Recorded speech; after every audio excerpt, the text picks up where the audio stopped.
Hey guys, subscribe for daily content. And if you're shopping for gear, make sure you check out the description for the newest items at some of the very best online retailers. There's also links for some of the items that I personally recommend. Thanks! What's going on YouTube? Metal Complex here, and today I've got a short little knife review / knife overview to share with you guys. This is the Bestech Knives Strelit or Strelit. I'm honestly not sure exactly how to pronounce it. I'll let you guys take a look at the box right there.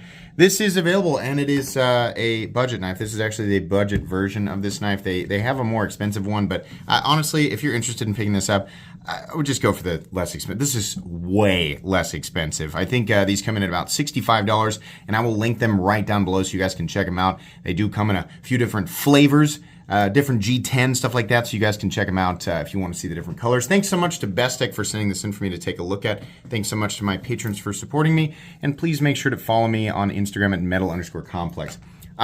Obviously, this has a like a self-defense purpose behind the design, or at least it sure looks like it to me. This is an O-step held design. I am certain that it will function in that way. I am not a self-defense expert, so even though you might want me to comment on some of that stuff, it would be ridiculous, right? It would be like a vacuum salesman trying to sell you an automobile, right? It's just not I'm not in the same wheelhouse. So I did carry this and use this for all, and I'll say I expected it to be kind of a funny little conversation piece that really was less of a convenience, more of an inconvenience, right? Just a sort of tactical, inconvenient thing to carry around. And I gotta admit, I was pleasantly surprised using this thing for really regular stuff, opening boxes and cutting paper and stuff like that. Yeah, I was pleasantly surprised. So I'll talk about that here. Let's go ahead and measure the knife. I'm going to measure it closed. I don't usually do that, but it'll make sense because measuring it opened is weird.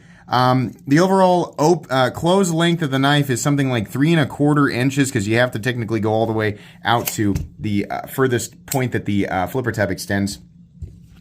When it is open, it's hard to say exactly. I mean, we can go diagonal, right? It's sort of 3½ inches this way. It's a 3.35 inches to the flipper tab, I guess, or the front flipper tab. Or if you come out here, we're going to go about 3.75 inches.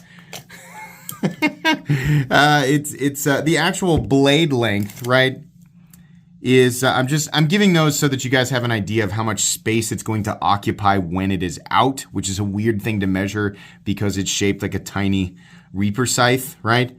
I don't know. I don't know if those measurements are helpful for people, but I have a feeling there's at least one person who wants to know it. The overall blade length is something like 2 1/8. Your cutting edge length is about 1.3. It's not quite. I started to say 1.3. It's not quite 1½ inches. Just a little.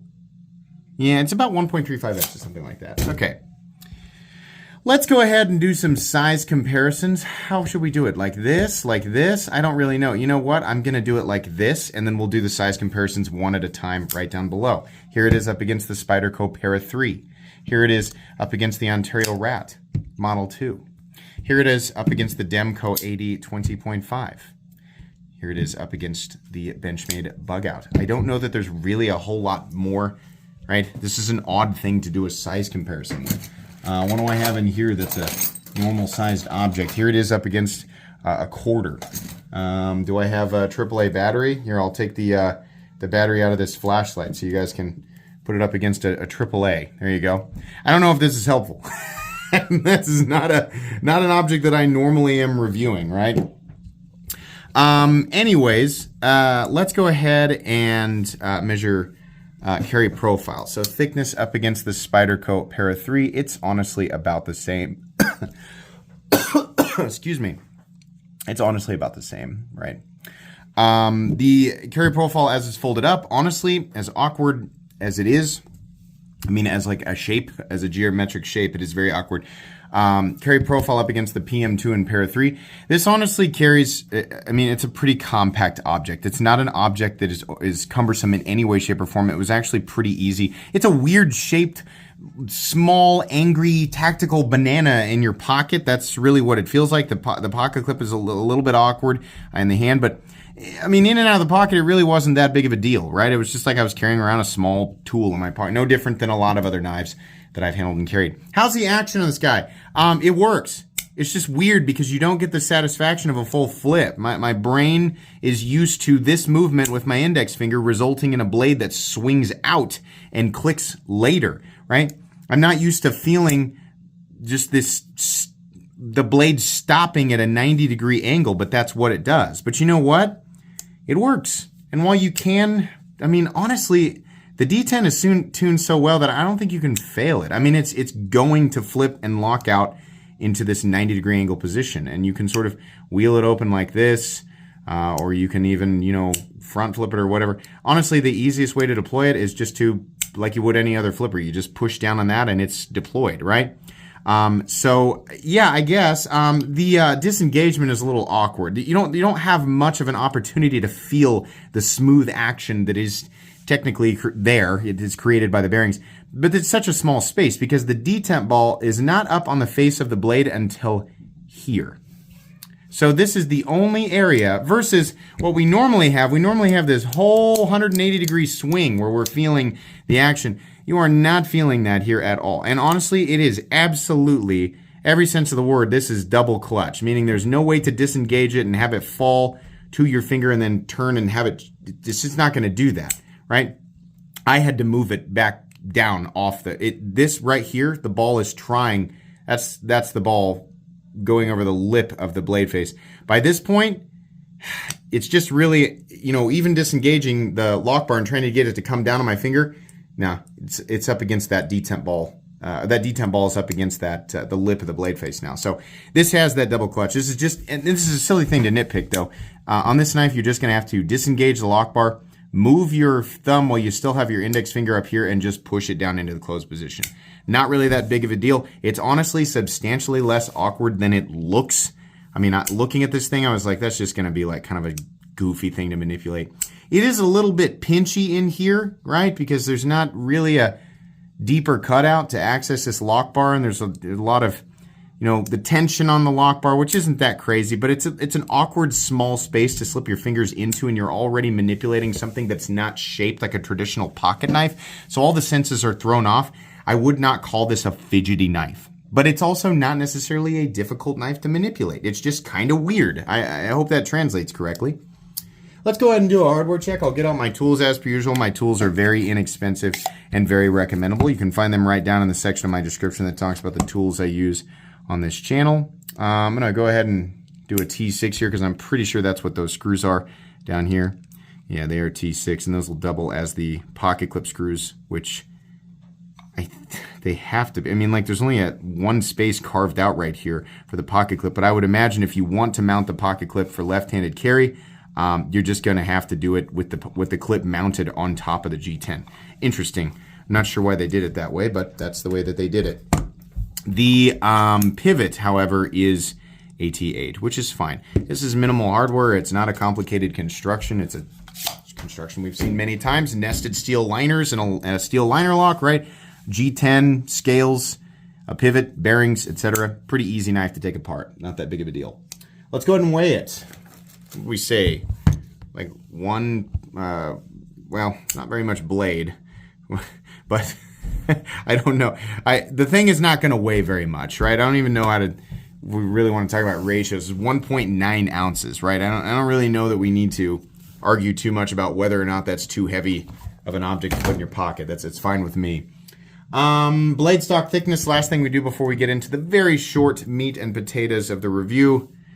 Blade stock thickness coming in at 135 thousandths, but that is a massive, there is a substantial taper when you actually get out to the blade, right?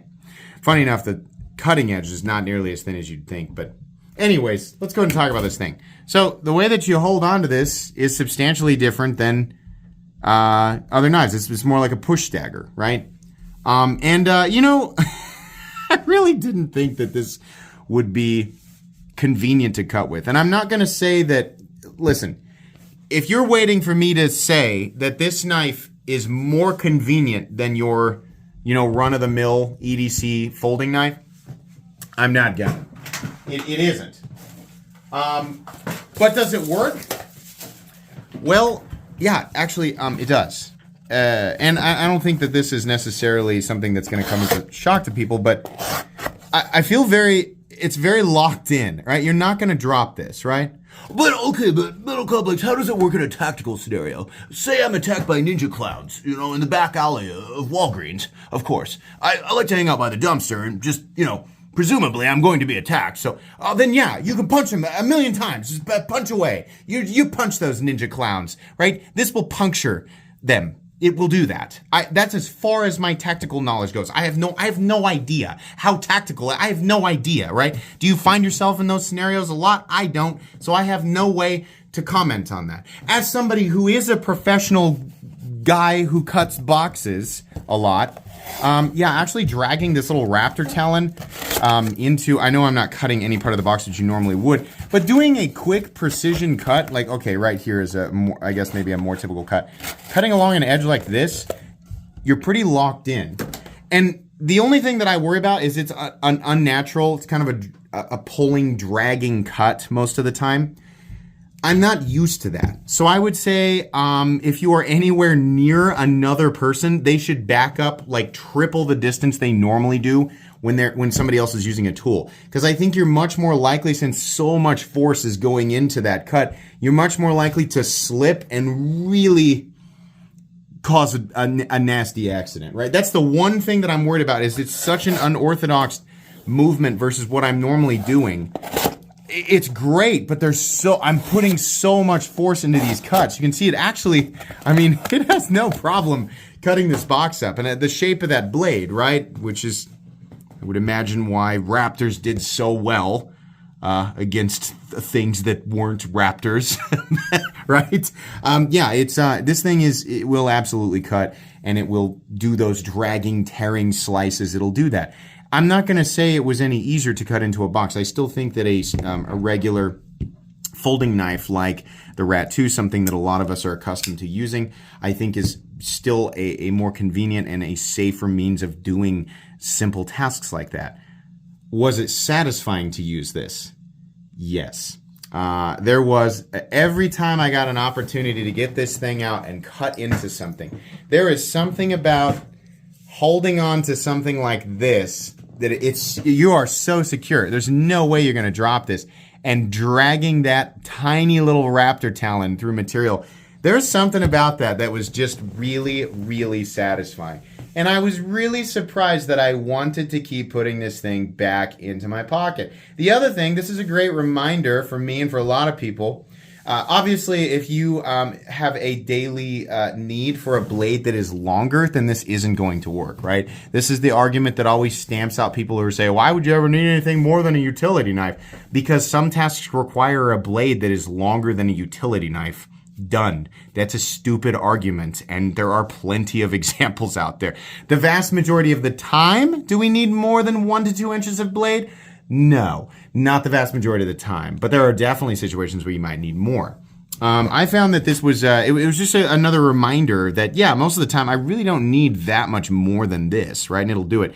I have a feeling at some point, because of the curvature and taper of this tip, this is the type of thing that's just very likely to snap. That is a very delicate tip, and while it will poke and it'll do it, I'm putting an unnatural amount of force. I'm on a blade. Well, I say unnatural for me, right? The normal amount of force that I apply to a pocket knife, right, from, the pressure from the normal angle that I normally do it, right? It's very different than this, right? So this feels like I'm putting a lot more force on a lot less blade, and one that tapers out to a very pointy raptor triangle, right? So I have a feeling that it wouldn't take very long before I broke this tip accidentally, even using it just like I can honestly see myself in the garage dragging this down a box and then slipping off of like a really, like maybe a particularly thick slab of